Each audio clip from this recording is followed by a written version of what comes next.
আজ আমি কি রান্না করতেছি আপনাদের সামনে ছোট্ট একটি ভিডিও উপস্থাপনা করে দিলাম। হ্যালো এভরিওয়ান, আসসালামু আলাইকুম। কেমন আছেন সবাই? আশা করি অনেক ভালো আছেন। আমিও ভালো আছি ইনশাল্লাহ। আগে ফুলকপি আর আলুগুলো তেলের মধ্যে ভেজে নিয়েছি। তারপরে মাছ আর মাসকালের বড়ি দারুণ করে ভেজে নিয়ে মশলাগুলো কষিয়ে নিয়েছিলাম। মশলার মধ্যে দিয়ে দিলাম ভেজে রাখা ফুলকপি আর আলু। ফুলকপি আলু দিয়ে মাছ দিয়ে রান্না করলে খেতে মাশাল্লাহ অসাধারণ লাগে। আপনারা অবশ্যই একদিন ট্রাই করে দেখবেন, খেতে কিন্তু দারুণ হয়েছিল। আমার বাড়ির সবাই কিন্তু এই তরকারিটা খেতে বেশ পছন্দ করে, তাই আর দেরি কিসের, আমিও চলে আসলাম রান্না করার জন্য। ভিডিওটি ভালো লাগলে লাইক, কমেন্ট, শেয়ার করতে কখনোই আপনারা ভুলে যাবেন না প্লিজ। তরকারিটা খেতে মাশাল্লাহ অসাধারণ হয়েছিল। ভয়েস দেওয়ার সময় জিভে কিন্তু জল চলে আসতেছিল। এবারে তরকারি রান্না শেষে বসে পড়লাম পিঠা বানানোর কাজে। রাত হয়ে গেছে, মন তো চাইছে খেতে, সেজন্য দেরি না করে চলে এসেছি।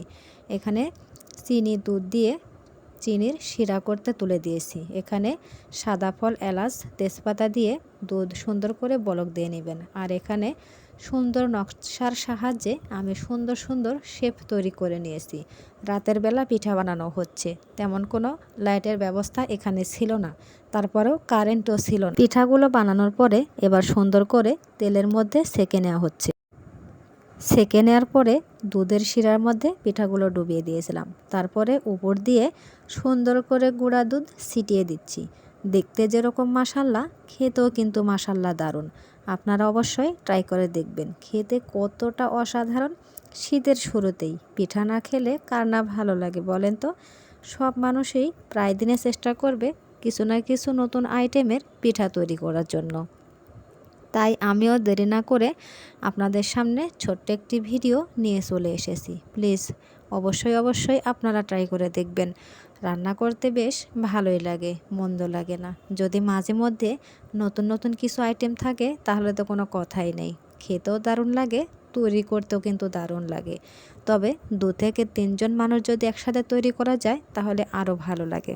গল্পে গল্পে কাজও শেষ হয়ে যায়, আড্ডাটাও জমে যায়, খেতেও কিন্তু একসাথে খুব ভালো লাগে। আমার হাজব্যান্ড খাবে, সেজন্য সে তার প্লেটে তুলে নিচ্ছে। খাওয়া দাওয়া শেষ করে দেরি না করে আমরা ঘুরতে বের হয়েছিলাম। বাড়িতে বসে থাকতে কিন্তু ভালো লাগে না, নিজেকে কেমন জানি বোরিং লাগে, সেজন্য আর দেরি না করে আমরা তাড়াহুড়ো করে দুজনেই বেরিয়ে পড়েছি। বলেন তো কোথায় যাচ্ছি? জেনে থাকলে অবশ্যই কমেন্ট করে জানিয়ে দিবেন। ঘোরাফেরা শেষ হয়ে গেলে আমরা আবারও বাড়ির দিকে রওনা দিয়েছি। আস্তে আস্তে প্রায় সন্ধ্যায় লেগে যাচ্ছে। কি করব বলেন, গিয়েছি যখন বাড়ি তো আসতেই হবে। চারিদিকে শুধু সবুজে ঘেরা প্রকৃতি, এই প্রকৃতি দেখতে কার না ভালো লাগে, অসাধারণ। ধন্যবাদ সবাইকে, ভালো থাকবেন।